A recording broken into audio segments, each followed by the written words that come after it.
Now, I do have a bit of a confession to make. While we've been on air tonight, I have been keeping a cursory eye on the darts. It's showing on the big screen here in the studio tonight. It is the final of the World Darts Championship, and a dream final it is. Michael van Gerwen versus the hottest young star in darts, Luke Littler. They've been going at it for just over an hour now. First to 7 sets, and I can tell you it is 6-2. To Luke Littler. He is on the cusp. Joining me to discuss, the co-host of the leading darts podcast, Weekly Dartscast, Alex Moss and Burton DeWitt. Good to have you with me. Hello, everyone, and welcome to the Weekly Dartscast, the first episode of 2025. I'm Alex Moss, and joined as always by dart statistician Burton DeWitt. Burton, wait, this isn't right. We're not the BBC. Let's start that over again. Yeah, let's get it right. Hello and welcome to a new episode of the Weekly Dartscast in association with Darts Corner. I'm Alex Moss, and alongside me as always, my co-host, the darts statistician, still the darts driver king, and a one-time guest on BBC News, Burton DeWitt. How are you doing? I'm doing really great to speak to another one-time guest on BBC News. Ran my fastest mile in at least 2.5, maybe 3 years earlier today. Fly back to DC in 2 days to 10 inches of snow and probably don't go running for the rest of the month. But how are you, Alex? I'm doing all right here, thank you. Got to say that BBC appearance was a lot of fun on Friday whilst the World Final was going on. Thanks to the BBC for the invite. But as we always say at this time of year, darts, it's not just for Christmas and the New Year. We might not see Sky's Football Dartsmas adverts on our screens anymore, but the darts isn't slowing down. We've got Q School starting today when you're listening to this. The Premier League lineup is going to be announced on Monday as well. We're going to be talking Q School and Premier League later on, but there's only one place to start. We've got to start with a look back at the conclusion of the PDC World Championship on Friday night. Luke Littler making history as the youngest world champion at just 17 years of age. Was this inevitable, and what's next for him? I think it was as close to inevitable as anything can be to inevitable. And that's not saying that it was inevitable that he was going to win this year. That certainly was not the case. You know, he came very close to losing in the last 16 to Ryan Joyce. It was a fantastic match that could have easily gone the other way. And there were other times across the, especially before New Year's, across the tournament, where he was vulnerable. You know, he did not play well in the first couple sets of his first match against Ryan Meikle, maybe just as a problem against Ryan's, who knows. And he certainly was under threat in the second half of the final. He had a big enough lead that you thought he would hold on, but I don't know if he really was the best player after the fourth set in that match. Michael van Gerwen averaged nearly 105 over the last 6 sets and played, and we'll come on to this in the next question, played quite possibly the best darts we've seen from him on the big stage in a few years. But he dug himself too big of a hole with all of his missed opportunities over the first 4 sets when he was less than ordinary. So it was not inevitable that Luke Littler would win this title. But it was as close to inevitable as possible that sometime over the next 6 years, he was going to win the world title. And therefore, it was as close to inevitable as possible that he would become the youngest world champion in history. It was just a question of would he do it at 17 or 18 or 19? It was a question of when, not whether. And therefore, I'll say, with that caveat that nothing is inevitable in sports, that the answer is yes. But then the next part of the question is, what is next for him? And there's still a lot of things I think that he has to achieve. And we asked a similar question on this show a year ago. What was next for him after making the world final at the first attempt? And I think there were a lot of question marks at that time about how quickly he'd be able to adjust to life as a professional. You know, I harped on about it for a few months that, you know, he needed to learn how to lose before learning how to win. And I'm not going to say I was wrong, but he learned how to lose a lot quicker than I would have ever imagined. You know, winning the first title in his first tournament after the World Championships in the Bahrain Darts Masters, and then making the final in the next one, great. And then winning his first Pro Tour, great. He didn't yet have the losses pile up, But as he started to lose matches in the Premier League, as he started to lose matches on the floor in the Euro Tour, I think it did jolt him a little bit, and we saw some vulnerabilities. We saw some periods where he was averaging in the mid 80s in matches, and we saw him go out in the first round of the World Match Play, the first round of the World Grand Prix, the first round of the European Championship, albeit, he played fairly well in most of those matches. But he was not getting beaten down by it like so many players, young players, have in the past. He was treating it as a learning experience, and it was making him hungrier.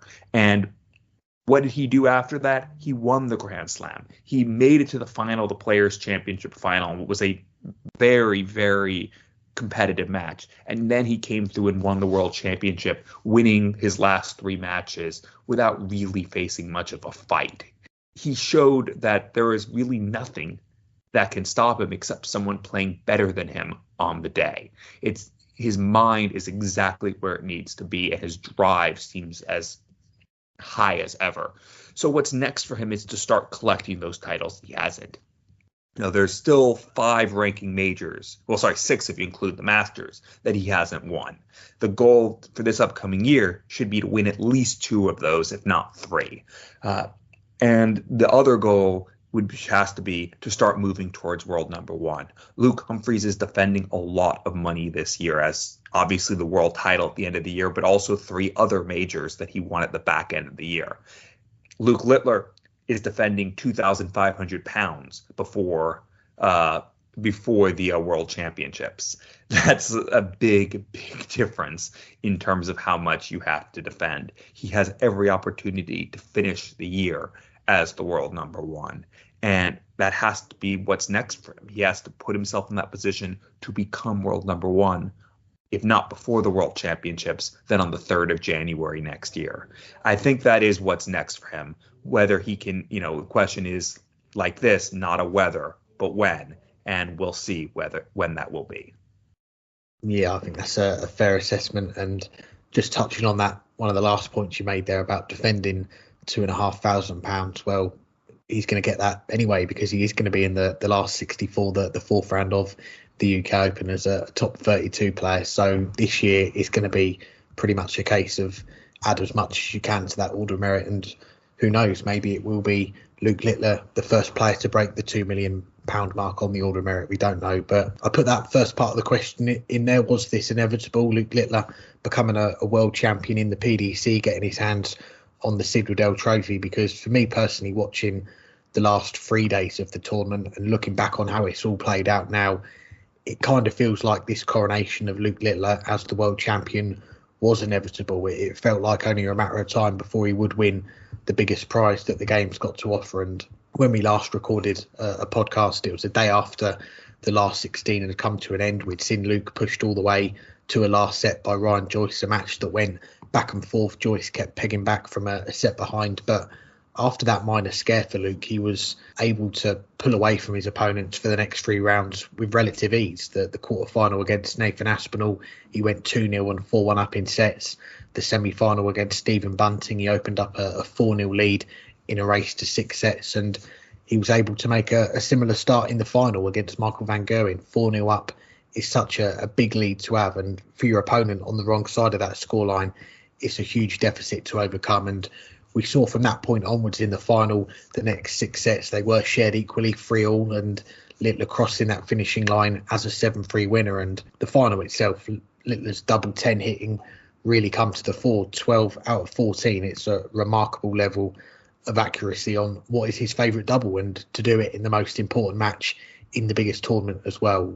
We've said it before, Luke Littler, he is a generational talent, similar mould to Michael van Gerwen, who also showed a lot of promise at a similar age, but Luke has taken it to a whole nother level. 2 world finals at 16 and 17. He's won one of them, the Premier League, the Grand Slam, now the world champion.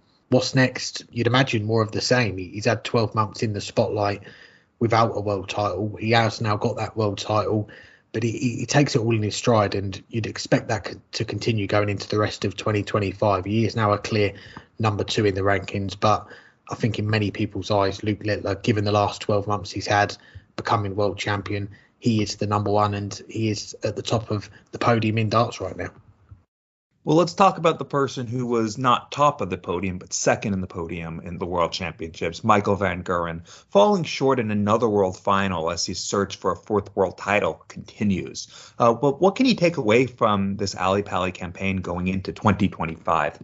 Yeah, it's a fourth World Championship final defeat for Michael van Gerwen and a third final defeat in the last 6 years since winning his third world title in 2019. And that fourth world title, it has proven so far to be elusive for Van Gerwen, and it's not through the want of trying. He's put himself in positions to regain that trophy, get into those finals, and it's not like he's performed really badly in any of them. Those last three world finals, he's averaged 102, 99 and 100, but he's come unstuck against the better player on the night. In 2020, Peter Wright was over 50% on the doubles in that final. In 2023, we had that famous 9-dart leg from Michael Smith early on, which gave him that added belief to get the job done. And he outscored and outfinished Van Gerwen on that occasion. And then on Friday, the final with Luke Littler, perhaps surprisingly, Van Gerwen hit more 180s, but Littler, he was ruthless on the finishing. I mentioned the double 10 hitting from the Nuke. He ended up 25 out of 45 on the doubles, around 56%, whilst Van Gerwen at 36 to 37% in the end. But it was a much lower percentage than that during the first half of the final, and he did leave himself too much to do, trailing 4-0 in sets. But I think what Michael will take away from this campaign is that he's still got the game to make World Championship finals, dominate games like he did against Chris Dobey in the semi-final, winning that 6-1. And on the flip side as well, he's still got the ability to fight and come through games when his opponent is probably the better player, like that quarter-final with Callan Ritz, which ended up being one of the games of the tournament. Callan beat him on every metric, the averages, the 180s, the finishing, but the metric that counts the most, of course, is the sets, and Michael did win the more sets on that occasion. But I think he'll also know that he's not the number one player right now, and if he wants to get back that mantle, then a lot more hard work is needed to get there. Van Gerwen, he may never get back to number one, or he might never win another world title, and that's a statement that I didn't think I'd be saying, but it is a possibility. This final with Littler and how it played out, it could be seen as a changing of the guard, much like how we went from Bristow to Taylor and then Taylor to Van Gerwen. Was this the world of darts going from Van Gerwen to Littler? I think it is down to MVG now to prove to us all that his days as the top dog are not over. And to do that, he's going to need to start winning these big finals again and beating players like Luke Littler and Luke Humphries in those games as well. It's a tough question to say what he can take away from this World Championship, because it is just one tournament, and much of 2024 was very, very disappointing for him. And there has been so much inconsistency in his game, not just over the last year, but over the last couple of years, that it's tough to believe that this tournament is a sign that he's back. It certainly was the best we've seen from him in some time, especially in the second half of the tournament. He was very, very, very good after Christmas. He had a little bit of a wobble in the match against Brendan Dolan, but after that, he was brilliant against Jeffrey de Graaf. The fact that de Graaf won 2 sets blows me away, because Michael van Gerwen was still playing well in those 2 sets. He won a match against someone who was better than him on the night in Callan Ritz, and that's not something that we've seen Michael van Gerwen be able to do in some time, to be able to withstand someone playing that well, who was playing better than him, and still find a way through. He won all the clutch legs in that match, and that has got to give him confidence that he was able to play against someone playing flawlessly and still win. And he was just better than Chris Dobey, who just didn't show up for the semifinal. And then in the finals, I talked about in the last question, he might have been the better player over the last 6 sets. And the fact that he didn't just roll over when he was 4 sets to 0 down, playing abysmally, is a credit to him. But we've not seen anything like that from him in a while, to be able to string together, really 4 matches in a row where you can say Michael van Gerwen looks like one of the 3 best players in the world. I don't know where his head is.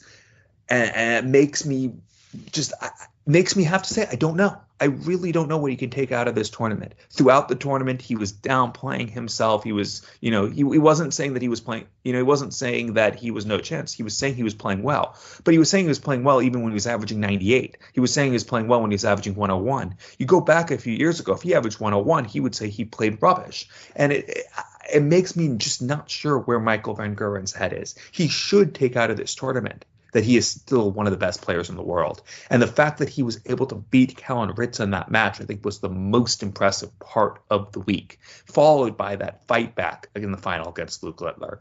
But I just don't know. And that's where I'm going to leave it. I don't know what he can take out of this tournament because I really don't know where his head is. I don't know where his drive is. And that's not to say that his head's not in the right place. It's not to say that his drive's not in the right place. It's that I really don't have a read on him at this time. So the answer has to be, I don't know. Well, we're going to continue our look back at the World Championship in a moment. But before we do, let's bring in our first guest on this week's show. He is a three-time champion of the world, the Sky Sports pundit and commentator, John Park.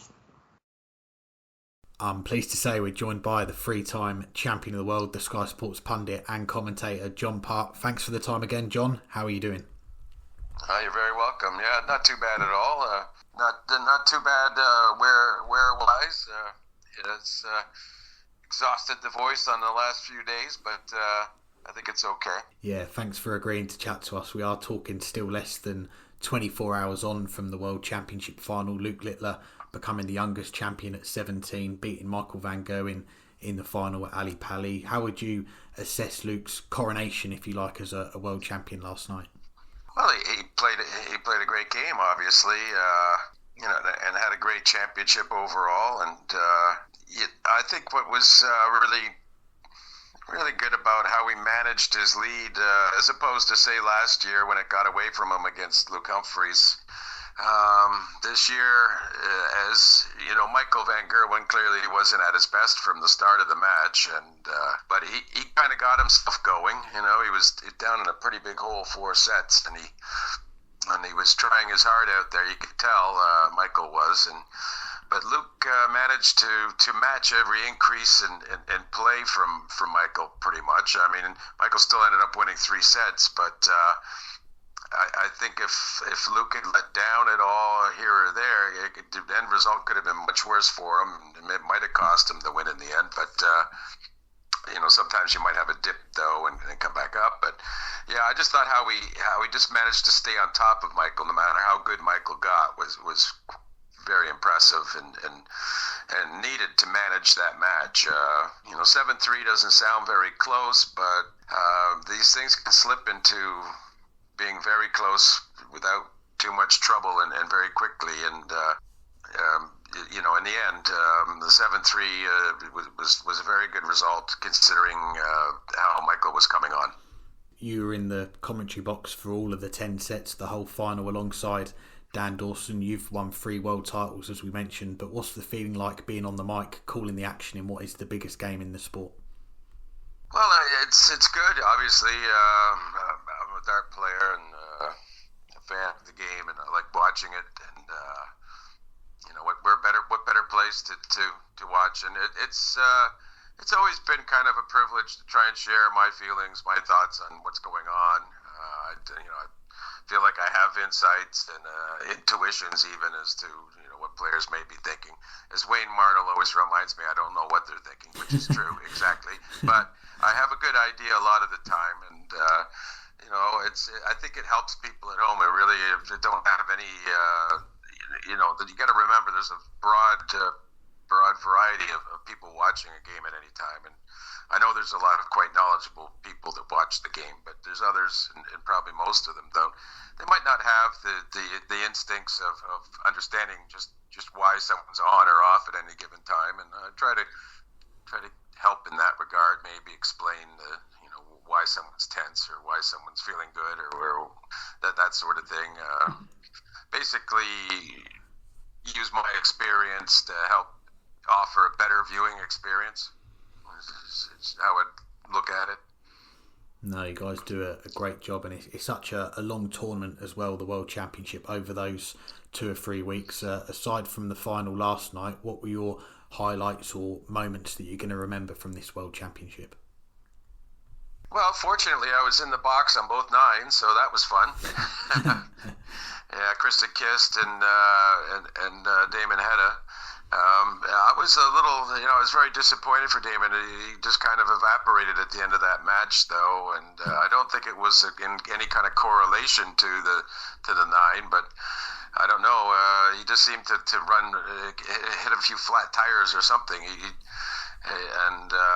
Someone who I thought might really get a deep run went out, and he was, because he had missed the nine as well before he hit it, and in the previous match, so he was looking like he could have been a big threat, and it didn't turn out that way. But it was an exciting moment when he got the nine and the great celebration, and then you immediately think of his friend Kyle Anderson, who's since passed, hitting it, and I think I was definitely in the building on that day as well, and I remembered it. And I think I'd called Terry Jenkins nine earlier in the day before Kyle got it. And but in any case, I'm not 100%, but still that was a special moment watching Damon get that nine, and certainly I wasn't in the booth watching, but I was intently watching the Price and Cullen match. I think that might have been the most exciting match of the lot.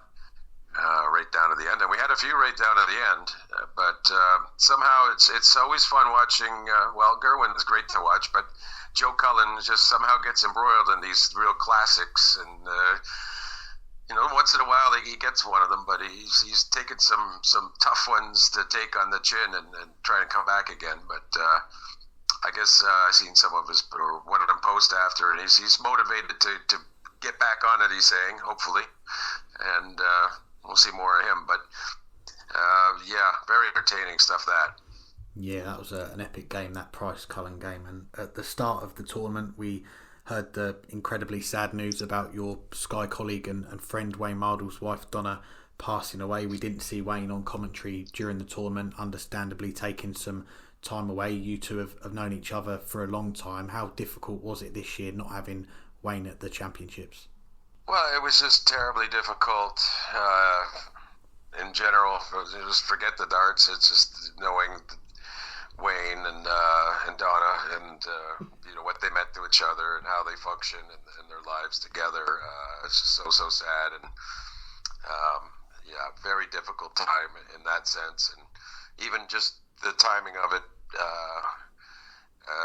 before the start of the World Championship kind of made it. I think everyone involved with the broadcasts kind of obviously severely deflated and maybe not as motivated, but it starts and then you get into it, and of course darts is a great tonic for the soul in a lot of ways, watching, playing, and of course it drags you back into life a bit, and so the World Championship was the best medicine for us that did carry on without Wayne.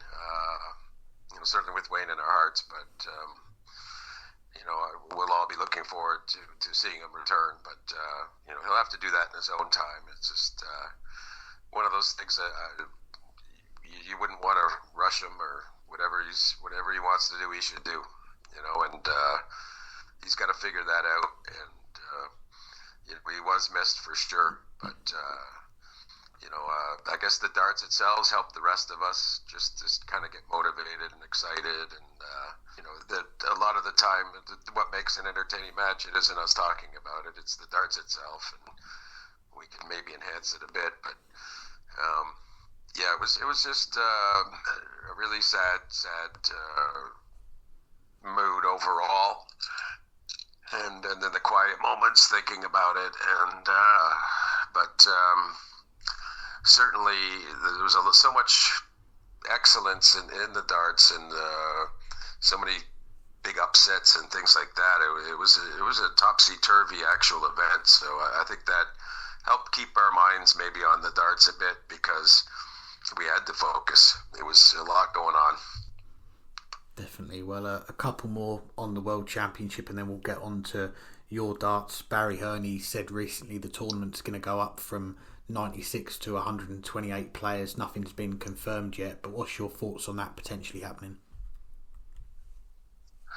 Yeah, well, it'll make, what would it add? had 4 days or something, maybe if it had 2 sessions a day, just a longer tournament. I think, we see seeds go out and this and that now. You got to have the depth of players there to make it a real challenge. But, the prospects of seeing seeds fall in the 128 round, if that occurs, that will happen. I mean, I don't know how many would actually be seeded. I would assume still 32, but this it's just more exciting. Everyone starts at the same point. And a lot of times in my career and post-career, I've said, I'm not a believer that buys are always a good benefit. Sometimes they put, potentially someone at a disadvantage, depending on the matchups. But this just gets rid of all that talk and, it's just a straight, okay, you get who you get, and everyone plays the same number of games, and let it roll, and I think it would certainly be just fine in my mind. I don't know that you can have too big a world championship. It should be big. We've also seen in the media talk about taking the tournament away from Ali Pali, maybe to a bigger venue to cater for the increased demands in tickets. Saudi Arabia, that was touted last year as a possible location. What's your view? Well, I'll have to solidify my comeback at Q School so that I can win in a 4th location then. I mean, I guess that's what they're telling me. I really don't have any other way of looking at it. I baptized the Ali Pali, and maybe I can do it again. I don't know. I'm a little tongue-in-cheek here, but you know what? If you play darts and throw darts, you just never know. You just don't. Well, we have got a listener question coming in a moment about those world titles, and let's get on to your darts, because we've seen you still regularly playing in the seniors, the CDC, over the last few years. Last year you had a couple of great runs in the CDC Pro Tour, a semi-final, a quarter-final, helping you qualify for some of their bigger events on the stages. Where do you feel your game is at right now? Oh, it's healthy. It's getting better. I had during the 2021, I just had 6-7 months where I didn't pick up a dart. I had a torn rotator cuff in the middle of COVID, and I couldn't get it looked at. And I tried to play through it for a while, but it never worked. In any case, then when I finally got back we were getting a little more normal, and I hooked up with Loxley Darts, and I decided I wanted to get back to my 26-gram Origins, similar kind of barrel to what I used in the 90s, most of the 90s, and so I've been on using those in 2-3 years now, and they're feeling kind of like the old muscle memory, I guess you could say. I feel very happy when I'm playing and throwing, and I don't need to warm up a lot necessarily, and I feel like I'm at it pretty quickly. And that's important too, because I don't have a lot of hours to put on the board in terms of the physicality. When you get older, it's just you do more damage sometimes than good. So just the frequency of how often I play and I try and compete is keeping me sharp enough, and I'm pretty happy where I am. And nothing would surprise me either way going. We'll see what happens. That's all I can say. Glad to hear it. Well, something that did surprise us was your teaser video that you filmed in the sea ahead of the World Seniors match play last year now. What was the inspiration behind that? Oh, that's a nod to the Monty Python openings of the old guy coming out of the water.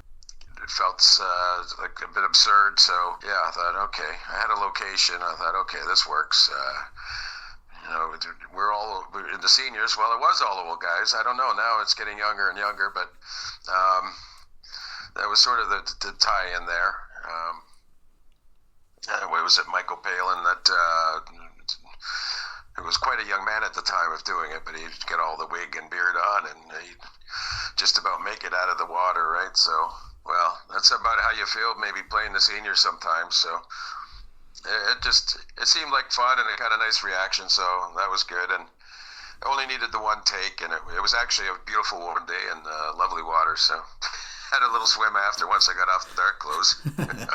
Yeah, it looked like good fun. Well, I mentioned your 3 world titles. We have got a listener question that's coming from Damien Morris, who says, which world championship did you enjoy the most that you won during your career, and why? You know, they're all good. You know, I guess I'd have to say the Phil Taylor one, because I broke his 8-year run and it was supposed to be impossible and all kinds of things. And so that was a lot of fun. But I'll say this, though. Over the years, subsequently, and as more time passes between the three of them, you know, I really appreciate all of them a lot in different ways where maybe I didn't as much before, like and including the last one I had at the Alley Pally with Kirk Shepard, and I've watched it a few times incidentally, and you know, I really did, you know, I thought, okay, well, I did a lot more there than I thought I did, maybe. I don't think I gave myself enough respect maybe for that year, but it was quite a good year, and I enjoyed it a lot. And as for all of the three, I mean, winning a world title is winning a world title. It can't be a lesser event, really, even in comparison to each other. I don't know if that makes sense. They're all good. No, definitely. And the next listener question is looking ahead now. They say, I saw Parties on the Q School list. After watching little of the last 3 weeks, why does he want to get a tour card to play him? In seriousness, I wish him luck. Would love to see the Imperial March at the Worlds one more time. Yeah, well, I guess that is sort of the thinking. I wouldn't mind getting in another crack at it, a world championship, and just see what I can do. You know, I get inspired by an old friend there, Paul Lim, and we know he got to the final of the WDF one at 70. So I feel like I'm a little bit lazy if at 58 I'm not at least trying. And Warren Allsworth, he's a big fan of yours. He's got a couple of questions. Will John be playing at the World Seniors Championship at the Circus Tavern? And his second one is, what can the PDC do to entice more North American players to attempt Q School? Well, I got a real good one for that. There's a European Q School. Why not a North American one? You know, it doesn't have to be the same amount of spots by any means, but that would certainly give access and make it fiscally a lot more manageable for, you know, the North American dart players. They're not exactly flush with sponsorship or to the level of the Europeans and Brits. So that would be my answer. You know, take it to them. Maybe take it to the Asian tour as well, you know, for a limited number of spots. It seems like a simple solution to me. As far as the seniors thing goes, well, obviously I'm doing Q School, so if I got a card, then I couldn't. Other than that, I don't know. I haven't really heard, but you know, I'd like to think I have a pretty good relationship with the guys there, and I'm not sure what they're thinking. They're trying to promote the thing so that it's still viable and a great event, and they lowered the age, and they've got some great new players in there too. So, you know, either way, if I'm in it or not, I really hope they do well with it, because you know, the more darts we have and availability to play and compete, that's how you get better. You need avenues to play and compete, and certainly staged tournaments is the ultimate for getting better as a pro player. Definitely. Well, we've got 2 more before we let you go, and beyond Q School, what else have you got lined up for the rest of 2025? Obviously the work for Sky keeps you busy. Have you got any other plans playing wise? The CDC tour again? Anything else? Oh, I just juggle all the things I'm trying to play. Yeah, I mean, I haven't seen a CDC schedule yet, unfortunately. So I haven't really been able to solidify all that. But then there's local tournaments in Canada that I'll probably try and play what I can, and maybe 1 or 2 in the States. But maybe next month in Syracuse, I don't know. But there's a lot of different things to end up playing, and well, first off, I guess the biggest thing that clears a lot of mystery away from me is playing Q School this week, and I have to see where I go, and then I can really give better answers afterwards. And lastly, you said on Sky's socials your bold prediction for 2025 is that a North American player will make a major PDC final this year. Which player, apart from yourself, do you feel is best equipped to make your prediction come true? Well, I got to say Matt Campbell. He's showing the ability to get the finals on the floor at least, and I think he's got that potential. I mean, I think he needs to get a good start to the year, though. He kind of sputtered a bit at the start of last year. But there's other players too. I think that we'll see what Q School will be interesting. We'll see who ends up with the cards, and but then there's also the potential of the other. You get in through winning this and that, and you get into World Championships or Grand Slam, say. But our standard's coming up, and I think it's due to someone to get more of a role than they've got. I mean, it was great when Stowe Bunce had a great Grand Slam, won a tough group. I mean, Stowe could even be someone that could do something like that, maybe. I just think you gotta, if you're not looking for it, maybe you miss it. And I think of things that could happen, it's going to happen eventually, and why not sooner than later? We shall see. Well, John, it's always a great pleasure to get you on the show and chat some darts. Congratulations on the last 3 weeks covering the World Championship. We wish you all the best for Q School next week and what else is to come in 2025. Yeah, you're very welcome. It's a pleasure to talk. Thanks again to John for joining us. Now continuing our look back at the World Championships, and there was a lot of hype around the Littler Van Gerwen final on Friday. As we've touched on, we even got a call up to chat about it on BBC News. But was this the most anticipated world final ever? I have to say last year's was more anticipated. I really think last year's had such a level of press attention because it was the best player in the world over the previous 4 or 5 months against the teenage sensation on his debut. And I think that just added something, and it reached more people as a result. It reached the United States. It reached all around the world. And I feel like this World Championship was more, this final was more limited to the UK and Western Europe. So I have to say no. I don't think it was, but I think it still had a lot of hype, and I think it still had a lot of questions about what to expect. You're talking about probably the second greatest player of all time, playing the best he's played in a few years, at least during this tournament up until then, going against the new star, the new global sensation, the teenage sensation in Luke Littler. And it did resonate as a result. And in many ways, I think the final lived up, especially after the fourth set, lived up to the hype. If you take away those first 4 sets where Luke Littler was good, not great, and Michael van Gerwen was less than ordinary, it was a great final over those last 6 sets. But, so was last year's. And I feel like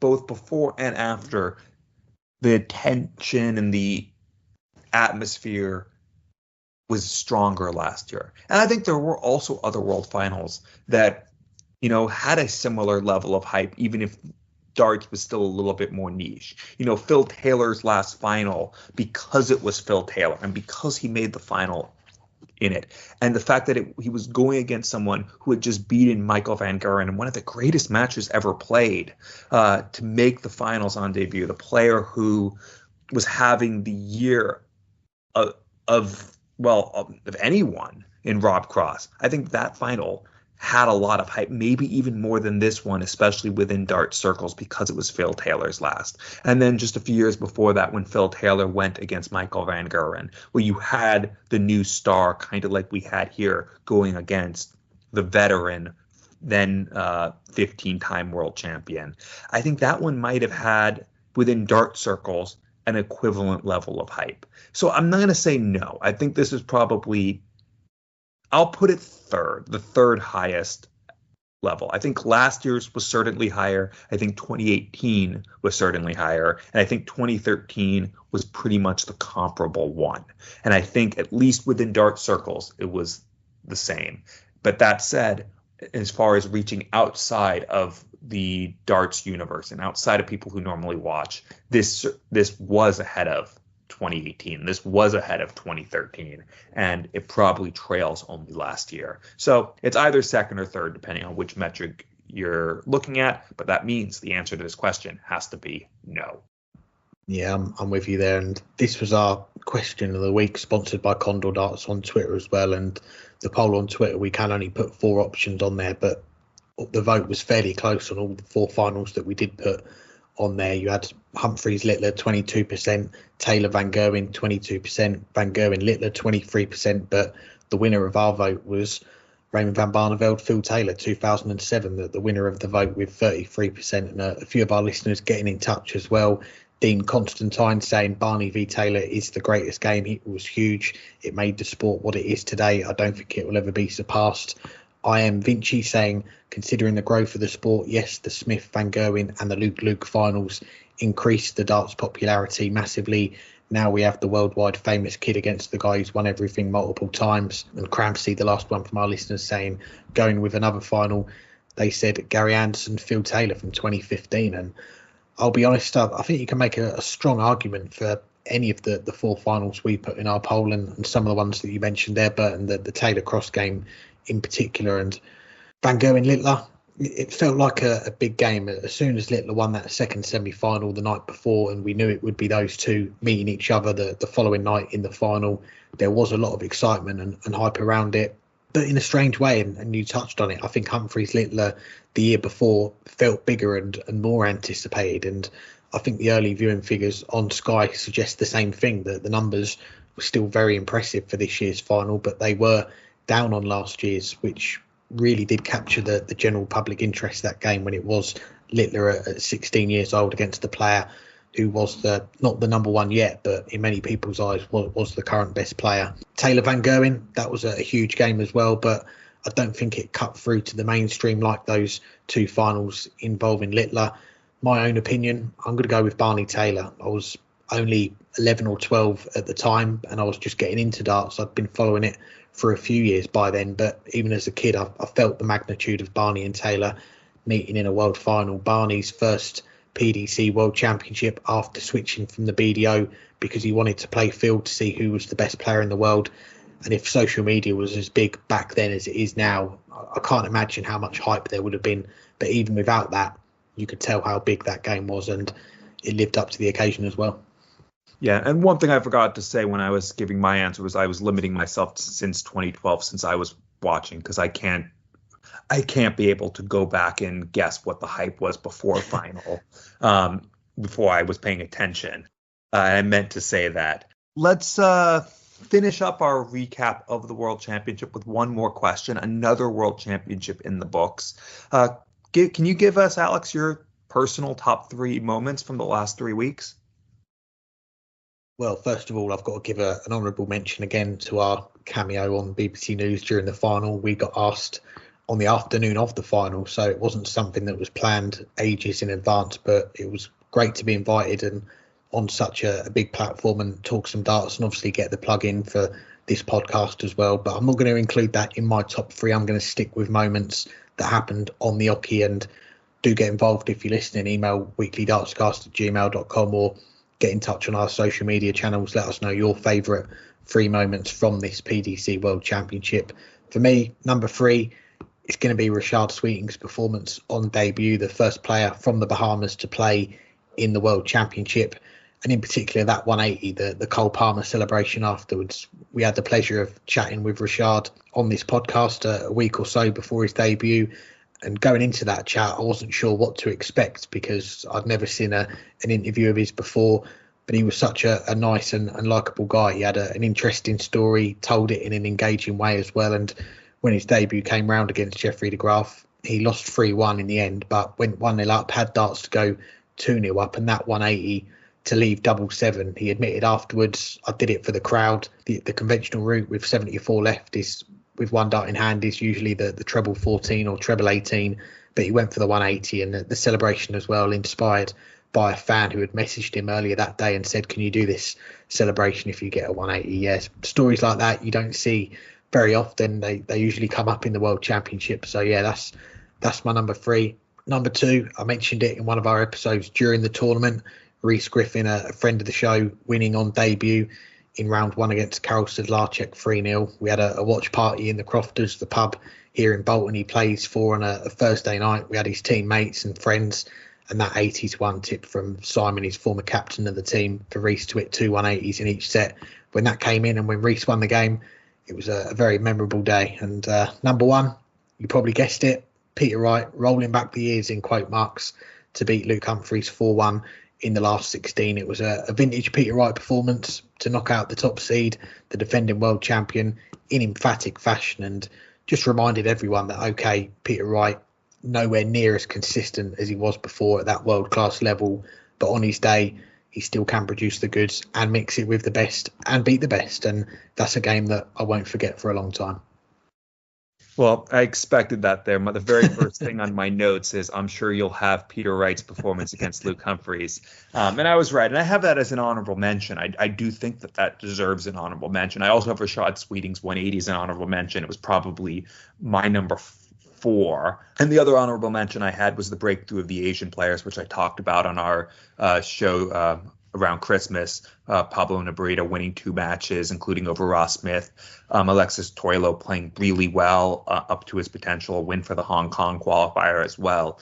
So those are my honorable mentions, but here's the 3 I have. Number 3, I think a lot of people see this one coming. Robert Owen winning 3 matches to save his tour card. He thought he had saved his tour card after he beat Gabriel Clemens in the last 64. Well, turned out he hadn't, because a few other players jumped him, Nick Kenny and Jeffrey de Graaf explicitly, and therefore he had to beat Ricky Evans. And he fought back to win that match, playing some really good darts in the second half of it to turn it around to save his card. So that's my number 3. Number 2 is one that I talked about earlier in this show, and that's the MVG Callan Ritz match. I think it was just a phenomenal match. And I'll even say I did not see the final set. I listened to the final set. I had to keep my Dartstrava King crown, so I went for a run, but I was listening to the commentary because, you had 2 best commentators in the world on it, and therefore it was like I was watching it, and the excitement was still the same. And I'm glad I didn't watch the final set, because after 7 sets of that good quality, my heart was pumping too much already. I needed to go to a run to calm down. But it was such a phenomenal match. I think it has to be number 2. And number 1, I'm going to leave blank. And the reason I'm leaving number 1 blank is because I do think this was just overall a really disappointing World Championships. We ended up we had the right final.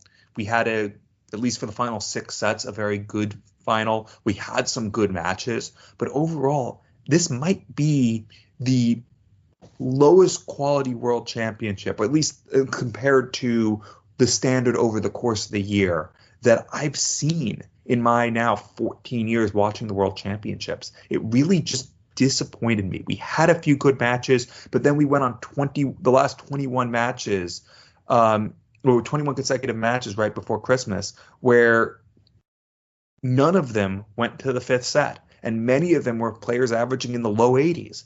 There was just too much mediocrity. And sometimes mediocrity was an improvement on what I had just seen, that I have to leave it blank. This was a disappointing World Championship by and large. It improved after Christmas, and there were some really good moments. But it was uneven, and it might just be the worst World Championship that I've seen in my 14 years watching darts.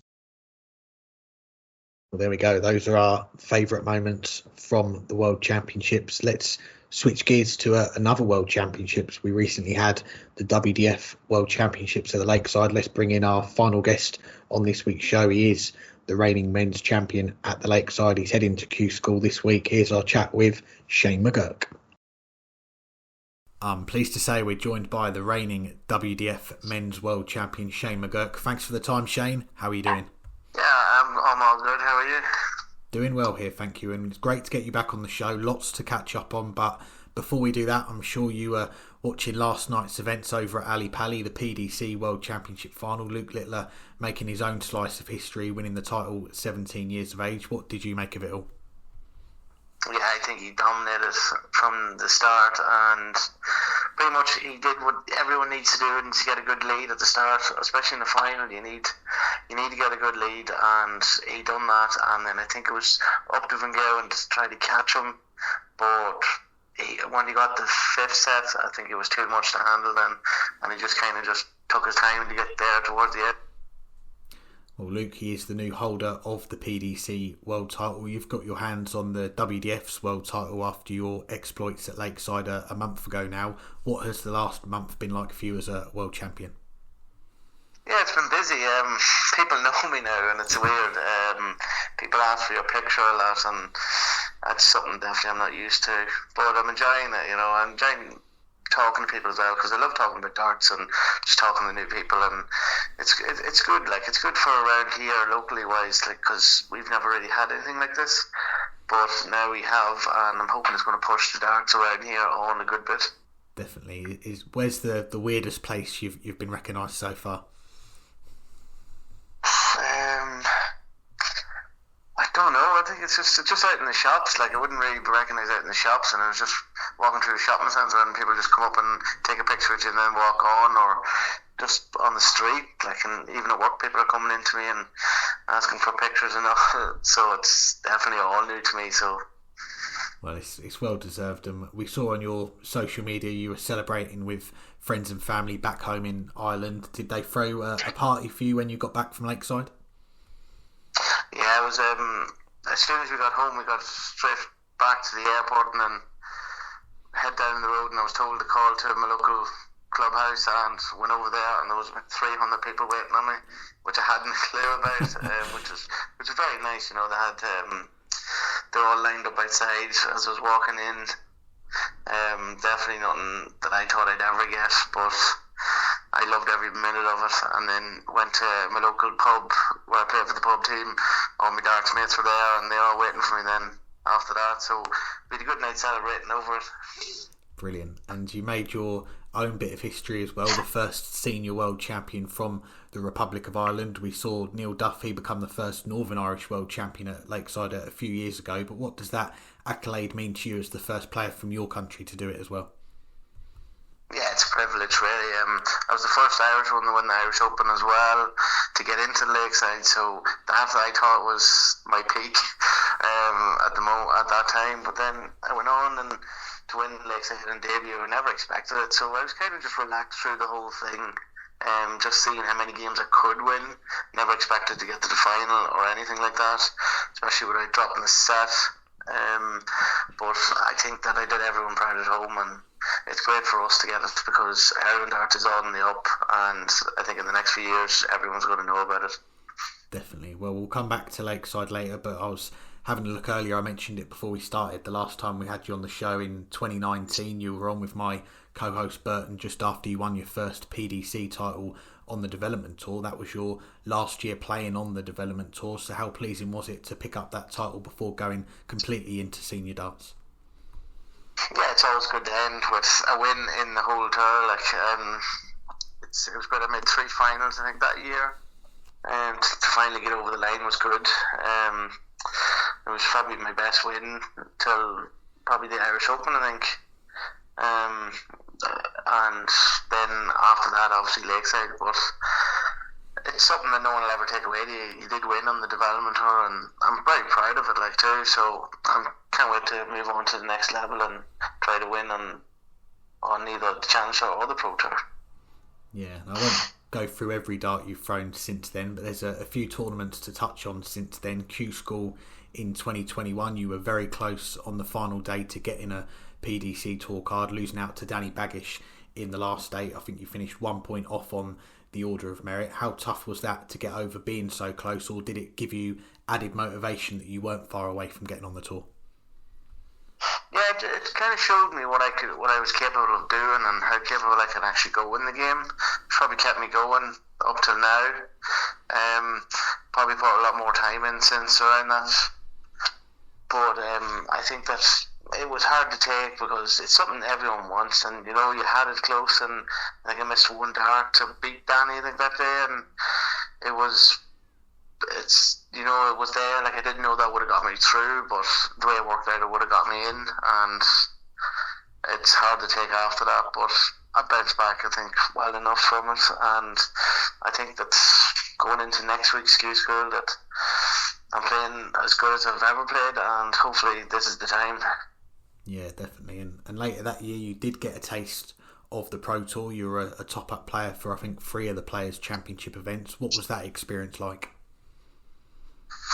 was great to get over there and mix it with the best, I suppose you could say, just to show what I could do. And I won a few games on the Pro Tour, and it's just good to know that you can win on that tour, and you're not just going to make up the numbers, you're actually there to compete, and that's kind of what I'm all about. I just want to compete in everything I'm in, and hopefully that this time at Q School will get me on the tour full time, and I think I'll just grow as a player from there. Fast forward to the end of 2023, you've already touched on it, one of the biggest wins of your career at the Irish Open, your home event. It also secured you that spot at Lakeside for 2024. What are your memories of that weekend? Yeah, up to anything, that was probably the best weekend in my darting life. Especially when at home. It was brilliant. Like, it was something I don't think many have experienced, because we haven't had that many Irish winners at it. We've had a lot of guys in the final, but no one actually got over the line. So to win that weekend, I was playing really well. I think I won the Friday competition and then the Saturday competition with over 600 players. So I knew going into Saturday that I was in form. So I just kind of kept it rolling, and everyone was there to the final to support me. Like, most of them WDF events, you don't see many people sticking around at the finals, but in Killarney, they're definitely there, and you can definitely hear them.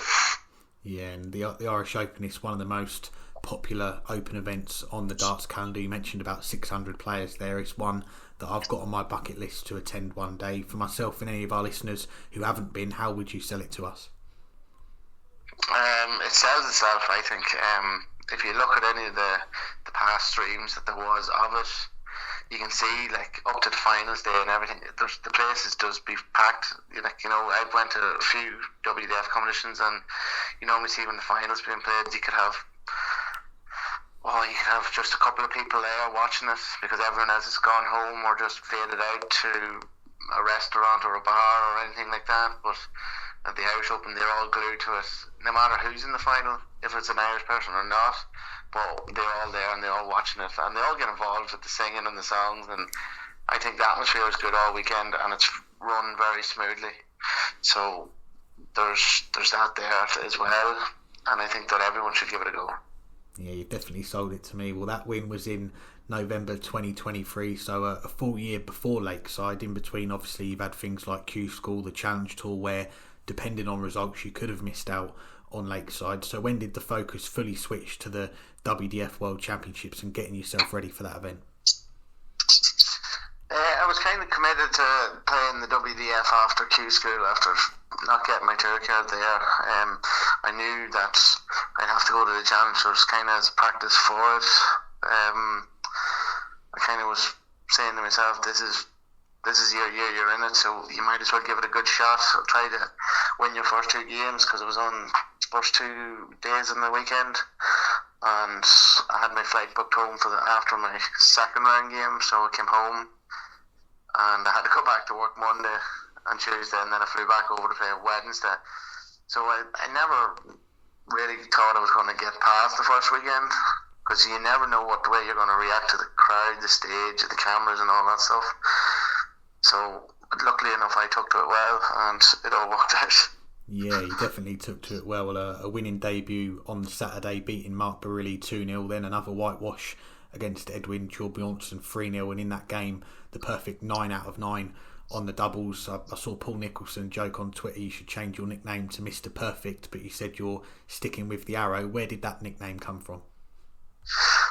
It just came from just being at home. I think it was just growing up at home. I used to watch the Arrow TV show, and I was just sitting watching it one day, and I don't know who was with me at the time. It might have been my brother with me, and we were just saying this would be a cool nickname. Like, and I didn't have one. I just says, "Yep, let's do it." And those first 2 wins over the weekend, you mentioned you were then back to work on Monday and Tuesday before coming back to play last on the Wednesday night. How tough was that part of it, the travelling back and forth and working in between? I think it was... I'm used to travelling. Everyone's used to travelling now, so that wasn't really too much of a problem. And going back to work kept me grounded, I think. You weren't sitting in a hotel for 2 days. So I kind of just relaxed, went to work, and just did my normal everyday job, and then came home, did a bit of practice, and then just back out Tuesday evening, and then relaxed all day Wednesday, a few practice throws, and then got ready for the game on Wednesday night. Well, it worked out well. And what were your colleagues like when you saw them on Monday? Were they like, you should be at Lakeside playing darts, what are you doing here? Yeah, they were like, what are you doing at work today? But no, I told them I would be in, so I said I'd go in, and to be fair, it is the way I wanted to do it. It worked out for me. I know people would disagree with it, but the end result speaks for itself, that I was more relaxed, and I just got on with the job in hand, I suppose, and not going to work wasn't really going to affect me throwing darts, so I just kind of did what I know I can do, and didn't push myself too hard. Yeah, you said during the week that usually you feel nerves, but you felt very relaxed at Lakeside. The wins kept coming, 3-0 against Brandon Weaning, 4-0 against Peter H in the semi-finals, another whitewash, 5-0 against Francois Schwayen, and you make history, only the second player to make the final without dropping a set. Eric Bristow, the only player to do that before 40 years ago in 1984. Were you aware of that stat? I was told that stat when I was over there, but stats don't win you games. It's all nice and well to have it on paper, but you still have to win. You can have the best stats in the world, and if you don't win, that's it, you're going home. So it didn't really bother me too much, but I was just over there, and as you said, I was relaxed, and I actually thought I'd be very nervous playing, because sometimes things like that can get to you, and I didn't know how I was going to take to it, but I just relaxed the whole way through it, and then I just thought, I think it was around the quarter-final time, I thought, right, you're in the competition, this is the business end, let's get the head down and go for it. Yeah, and you did that. The semi-final, it was in the afternoon. We saw you sat in the crowd on the Saturday evening enjoying the darts, singing along to a bit of Robbie Williams rock DJ during the intervals. What's your favourite Robbie Williams song? It is probably that one, to be fair. It just happened the way that worked out. But we were there, and we wanted to watch Paul Lim throw, and it didn't really bother me that I might be playing him in the final. I kind of wanted to play him in the final, because it is a dream final to play Paul Lim. You don't know how long he's going to play for, how long he's got left in darts, competitively wise. So to play him on one of the most iconic stages was a privilege. Yeah, definitely. We chatted to Paul earlier in the week, and he was saying it was going to be his last World Championship, but after the final he said, no, I'm going to come back next year, which is great to see. And yeah, playing Paul Lim in the final the next day, a huge crowd favourite. You said after beating him, though, you played your own game against him. So how did you block that out and focus on what you were doing? I knew he was going to be the favourite, because even I wanted him to win, to be fair. I was doing a bit of work and practice with Brendan Dolan beforehand, and he was trying to tell me and show me how to approach the game and approach Paul, because he's a bit of a slower player than me. So he kind of told me how to approach it, how to block things out, and he gave me great advice, and it just shows that it worked and I listened. Yeah, great advice. And like Luke last night, you raced into a 4-0 lead in the final. Then you finally drop your first set of the tournament. Paul gets one back. He wins 3 of the next 4 to trail 5-3, but that next set you win it 3-0, clinch the title, a 6-3 winner. What emotions were you feeling as soon as that double went in? It was just relief, instant relief, that's all it was. I was more so the break came at the right time for me. The last break came at the right time. I went back in and I was just thinking to myself, we'll just have to losing 2 sets there, but you're playing well, you've got the game to do this. He still has to win another 3 and you only have to win 1, so just get out and try to do it in this one. And I think I hit double 2 in the first leg, and it was massive. It was there was weight lifted off my shoulder just hitting the double 2. And then the second leg, I think I took out 95, and that was massive as well. It was probably bigger because I think he hit a 180, and then I took out a 95, and that was probably when I thought, this is the leg you're going to come in and do it now. And luckily, I got my chances and I took it, and it was just the weight lifted right off the shoulders, and just relief and just calm, That was a great win, and just a few looking ahead before we let you go and get ready for travelling back over here. You posted on social media after Lakeside, #what's next, and we've got 2 listener questions. We'll combine them both. Charlie Gray says, question for Shane, what are your goals going into 2025? And Stephen asks, are you going to Q School? Yeah, I'm going to Q School, yeah, definitely going. And the goal so far is to try and get my tour card, and I think that this, if there's ever a time to do it, this is my time. I'm playing well, confidence is there, the form is there, so I'm hoping it will happen for me. It's a long old week, Q School, especially when you have to play the first stage. But I'm used to the grind and stuff out, so I don't think I'll struggle too much with the longevity of the whole week. But I'm definitely going to be there, and if it works out for me, then I'm going to fully commit to the Pro Tour and everything it has to offer. If I don't, I'll probably do a challenge tour here and there, and I'll probably do them all. I'm hoping to do a few exhibitions. I've been asked to do a few, and then retain my title at Lakeside next year. Yeah, there's definitely a clear plan A and a plan B. Obviously, plan A would involve a lot more playing midweeks with the Pro Tours. How would that juggle with your work commitments? Would that be something you'd have to look at? Yeah, I'm sure I can work around it anyway, and they're awful good to me, so they could work with me on it. So I don't think I'll have too much of an issue with it so far there. I'm not really worried about that part of it. I'm just kind of worrying about the job at hand, which is to get a card and to get myself on that tour for 2 years, just to show people what I can do. Definitely. Well, Shane, it's a pleasure to get you on the show. Belated congratulations on winning the Lakeside, making history for Ireland, and we wish you all the best, not just for Q School, but what else is to come in 2025 as well. Thanks, I appreciate it, and let's hope for a good year. Thanks again to Shane for joining us. Now, looking ahead, we are going to be talking about Q School in a moment, but before then, the lineup for the Premier League 2025 set to be announced on Monday afternoon, later today when you're listening to this. Burton, give us your 8-player lineup, who you think is going to be in the Premier League. We were talking about this before we started recording, and I think we're almost in agreement on what is obvious and what is not.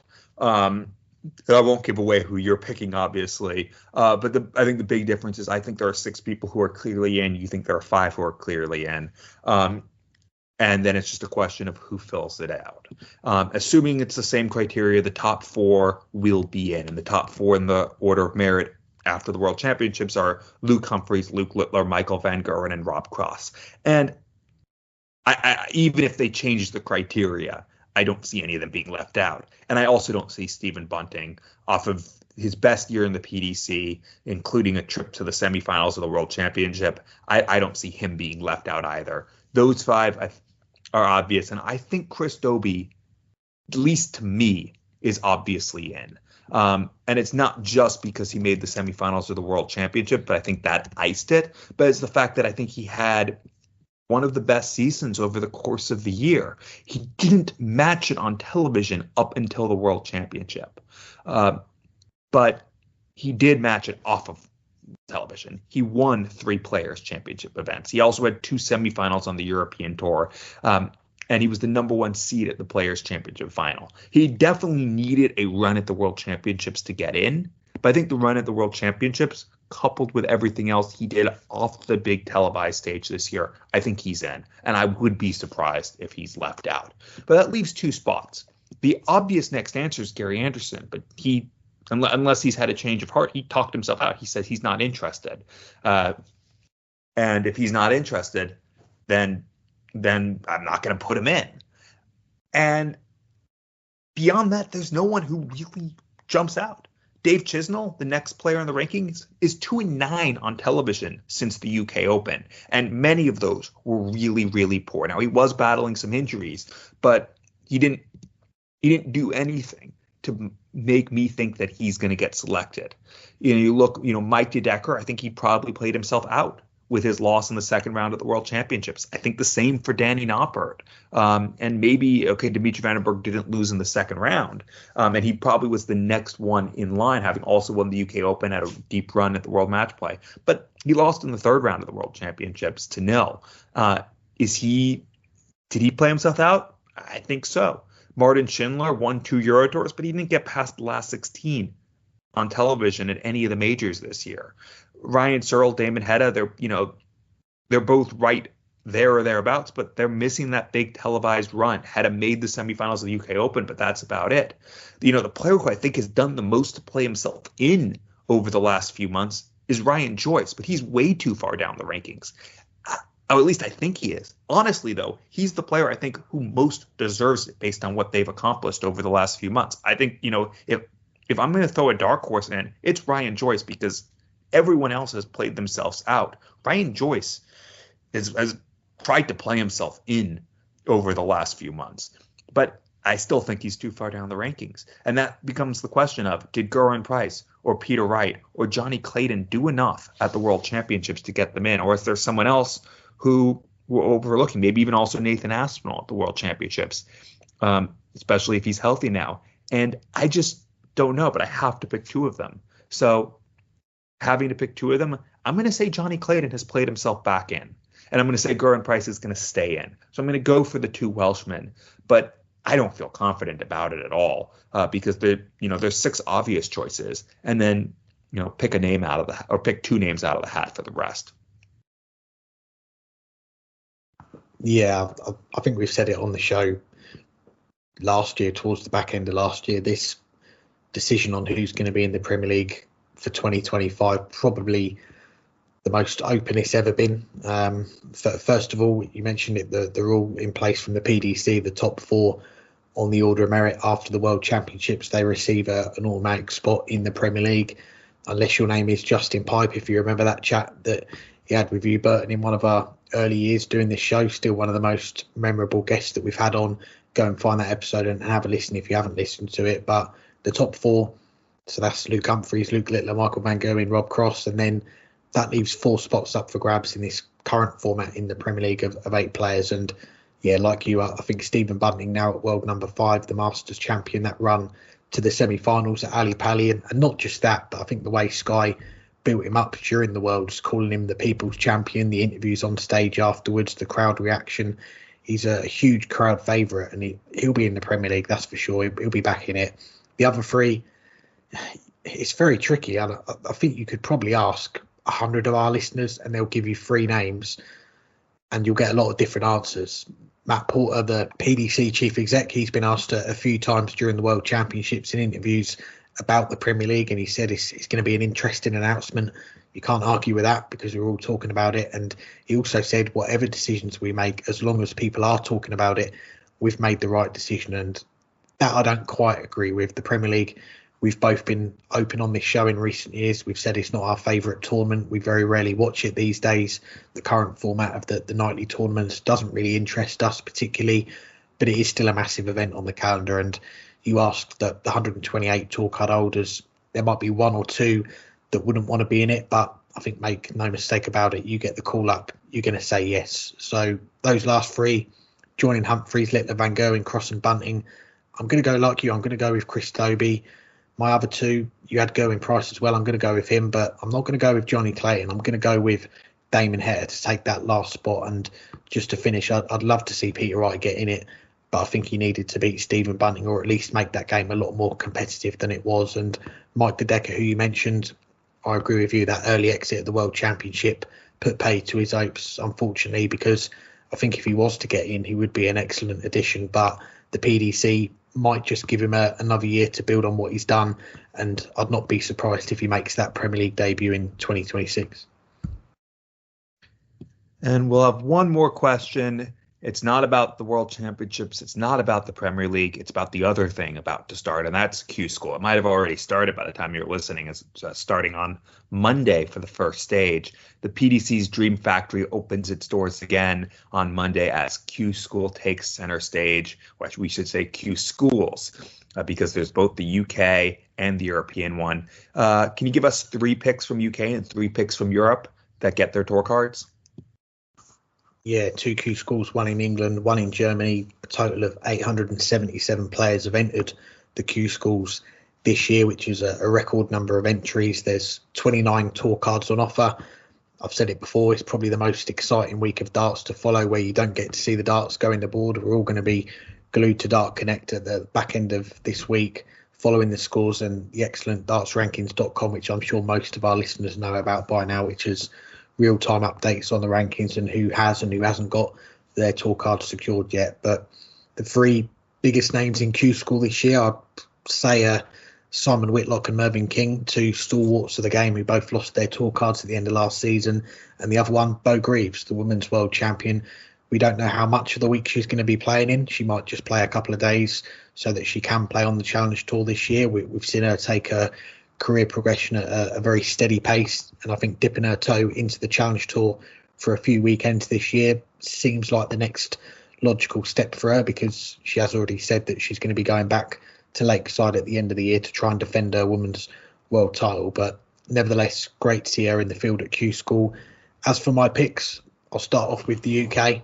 Daryl Pilgrim, someone that has made a name for himself over the last few years for throwing the big averages, not just in the PDC. We've seen it at the Modus Super Series when he had a 9 darter there and he had some monster averages. Didn't get a point in the final stage of UK Q School last year, but I think he gets a card this year. Shane McGuirk, I spoke about the WDF Women's World Champion. Shane, the WDF Men's World Champion. You heard from him on the show.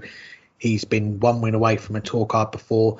He feels best equipped this year to get one, and I don't think that pressure of being the Lakeside champion is going to phase him on that bid to get that tour card.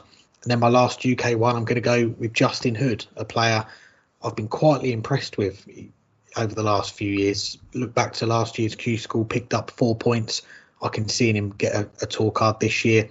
European Q School, my 3 picks, that the first 2 are going to be players regaining their tour cards. Jeffrey Desvan and Karol Sedlarczyk, 2 players we saw at Ali Pali, both lost in the first round, and in Karol's case, that defeat.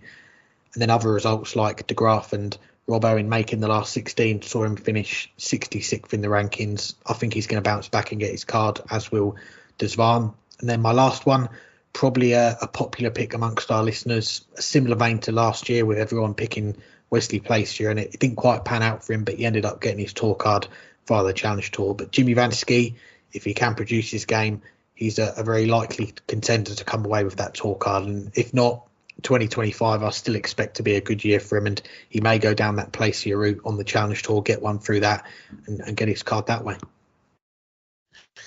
Well, I will do, for both of them, I'm trying to pick 2 players who have never had a tour card and one that is regaining it, whether immediately or after a few years off. I'll start with the EU Q School, though. The 2 that I have for the first time, one of them you said, Jimmy Van Ski. I think he is the class player at the EU Q School. He was 12th on the Challenge Tour in averages this past year. He's came very close to qualifying for the PDC World Championships through one of the qualifiers right beforehand. Instead, he went to Lakeside and didn't make a fool of himself, got upset. But I think he's one of the best players without a tour card as things currently stand, and I think he's the safe pick. I also am going to pick Kai Gotthard to win his first. He won the German Super League. He was 25th in averages on the Challenge Tour last year.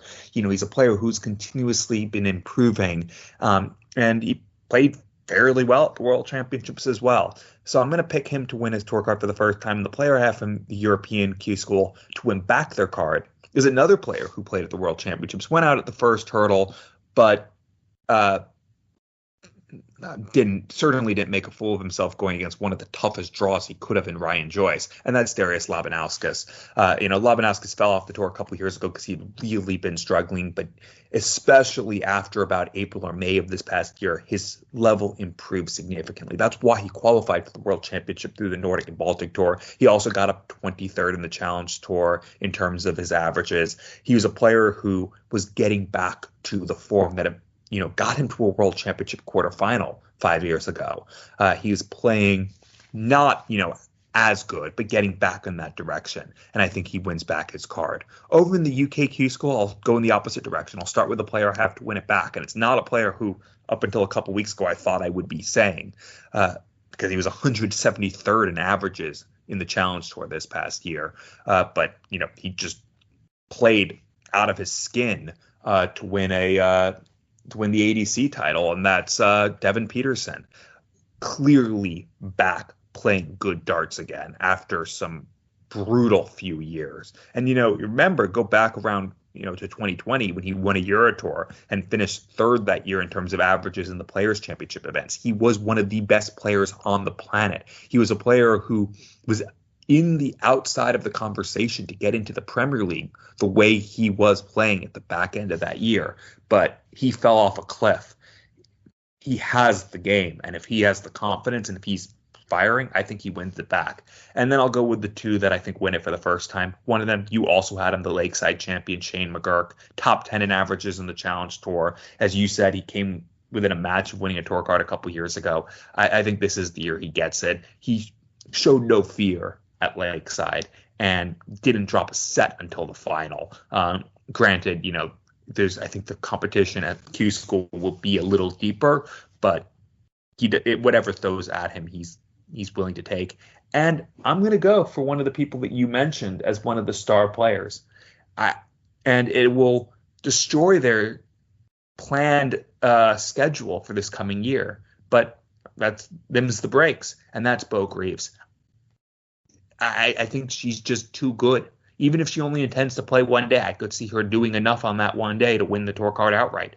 She is that good. She is that talented, and she lives her game against who she plays against. I don't think she's just going to go out and intentionally lose first match to make sure that she can then play the Challenge Tour and not risk having a tour card. I think she's going to play and fight, and I think she's just too good. So I'm going to go Bo Greaves to get a tour card. And therefore not win another women's world title, at least for the next 2 years. Anything else for this week? Well, I think all the women's players are hoping your predictions for Q School comes true with that last one. But thank you to our guests, to John and Shane for their time. Thank you to our sponsors, to Darts Corner, Condor Darts and Quiff for their support of the show. Links in the description. Do go and check them out. Thank you to our listeners for listening. We appreciate the support. A plug for the weekly Dartscast Awards as well. The nominations are open. We'll put a link in the description for that. So go and put your nominations in for the awards. We've got 18 awards: player, young player, match, tournament, commentator, checkout, miscount. It's pretty comprehensive. So go and have your say. The voting will start very soon, and you guys will decide all the winners for the awards.